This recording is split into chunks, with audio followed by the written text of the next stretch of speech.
IPL-ൽ royal Challengers ബംഗളൂരുവിനോട് പരാജയപ്പെട്ടതിന് പിന്നാലെ Chennai super Kings താരം Sanju Samson പൂർണ്ണ പിന്തുണ പ്രഖ്യാപിച്ച് പരിശീലകൻ സ്റ്റീഫൻ ഫ്ലെമിംഗ്. സീസണിൽ ചെന്നൈയുടെ തുടർച്ചയായ മൂന്നാം തോൽവിയാണിത്.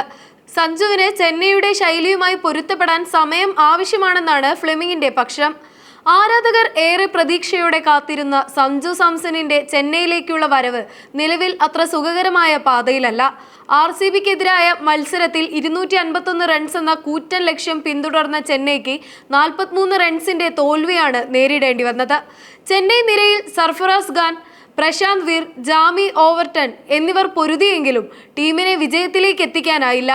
19.4 ഓവറിൽ 207 റൺസിന് ചെന്നൈ ഓൾ ഔട്ടായി. 43 റൺസിനാണ് ചെന്നൈ പരാജയപ്പെട്ടത്. ഇത് സീസണിലെ ചെന്നൈയുടെ തുടർച്ചയായ മൂന്നാം തോൽവിയാണ്. ഏകദേശം 18 കോടി രൂപയ്ക്കാണ് ചെന്നൈ സഞ്ജുവിനെ സ്വന്തമാക്കിയത്. ഇതിനു പകരമായി ചെന്നൈയുടെ വിശ്വസ്തരായ രവീന്ദ്ര ജഡേജയെയും സാം കറനെയും രാജസ്ഥാന് വിട്ടു നൽകേണ്ടി വന്നു. MS ധോണിയുടെ പിൻഗാമിയായി ഒരു വിക്കറ്റ് കീപ്പർ ബാറ്റ്സ്മാനെ കണ്ടെത്തുക എന്ന ലക്ഷ്യത്തോടെയാണ് ചെന്നൈ ഈ വലിയ നീക്കം നടത്തിയത്. എന്നാൽ പുതിയ പന്തിനെ നേരിടുന്നതിൽ സഞ്ജു പരാജയപ്പെടുന്നത് ആരാധകരെയും ടീം മാനേജ്മെന്റിനെയും ആശങ്കയിലാഴ്ത്തിയിരുന്നു.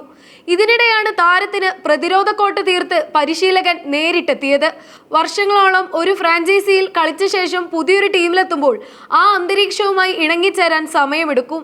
സഞ്ജു നിലവിൽ ആ ശ്രമത്തിലാണ്. ടീമിൽ 5-6 മാറ്റങ്ങൾ വന്നതിനാൽ ഇതൊരു സെറ്റിൽഡ് സൈഡാണെന്ന് ഇപ്പോൾ പറയാനാകില്ല. സഞ്ജുവിന് ആവശ്യമായ എല്ലാ പിന്തുണയും ടീം നൽകും എന്നാണ് സ്റ്റീഫൻ ഫ്ലെമിംഗ് പറഞ്ഞത്.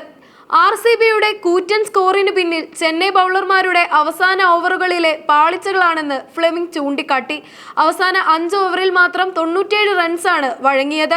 ടിം ഡേവിഡിനെ ക്ലീൻ ബൗൾഡ് ചെയ്ത് പന്ത് നോബോൾ ആയത് മത്സരത്തിൽ നിർണായകമായെന്നും അദ്ദേഹം പറഞ്ഞു.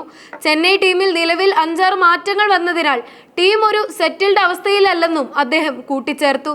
ജഡേജയെയും സാം കറനെയും പോലുള്ള മാച്ച് വിന്നർമാരെ നൽകിയാണ് സഞ്ജുവിനെ ചെന്നൈ ട്രേഡ് ചെയ്തത്. സ്വാഭാവികമായും സഞ്ജുവിൽ നിന്ന് ഒരു മാച്ച് വിന്നിംഗ് ഇന്നിംഗ്സ് എല്ലാവരും പ്രതീക്ഷിക്കുന്നു. എന്നാൽ അദ്ദേഹം ഒരു പുതിയ ഫ്രാഞ്ചൈസിയിൽ പുതിയ ബാറ്റിംഗ് പൊസിഷനിൽ പൊരുത്തപ്പെടാൻ ശ്രമിക്കുകയാണ്. സഞ്ജുവിന്റെ ടെക്നിക്കൽ പ്രശ്നമല്ല, മറിച്ച് മാനസികമായ സമ്മർദ്ദമാണ് ഇപ്പോഴത്തെ ഫോമില്ലായ്മയ്ക്ക് കാരണം. തോൽവികളിൽ നിന്ന് പാഠം ഉൾക്കൊണ്ട് അടുത്ത മത്സരത്തിൽ ശക്തമായി തിരിച്ചു വരാമെന്ന പ്രതീക്ഷയിലാണ് ചെന്നൈ. ഏപ്രിൽ 11 ഹോം ഗ്രൗണ്ടായ ചെപ്പോക്കിൽ ഡൽഹി ക്യാപിറ്റൽസിനെതിരെയാണ് അടുത്ത പോരാട്ടം.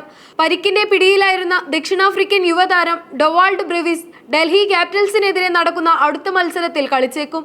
ഇത് ചെന്നൈയുടെ മിഡിൽ ഓർഡറിന് കൂടുതൽ കരുത്തു പകരുമെന്നാണ് കരുതുന്നത്. സഞ്ജുവിനെ ടീമിന്റെ ശൈലിയുമായി പൊരുത്തപ്പെടാൻ പ്രത്യേക പരിശീലനം നൽകുമെന്നും മാനേജ്മെന്റ് അറിയിച്ചു. സഞ്ജു സാംസൺ തന്റെ പഴയ ഫോമിലേക്ക് മടങ്ങിയെത്തുന്നത് കാണാൻ കാത്തിരിക്കുകയാണ് ആരാധകർ. ചെപ്പോക്കിലെ മഞ്ഞക്കടലിന് മുന്നിൽ സഞ്ജുവിന്റെ ബാറ്റ് ഇനി വെടിക്കെട്ട് തീർക്കുമോ എന്ന് നമുക്ക് കാത്തിരുന്നു കാണാം.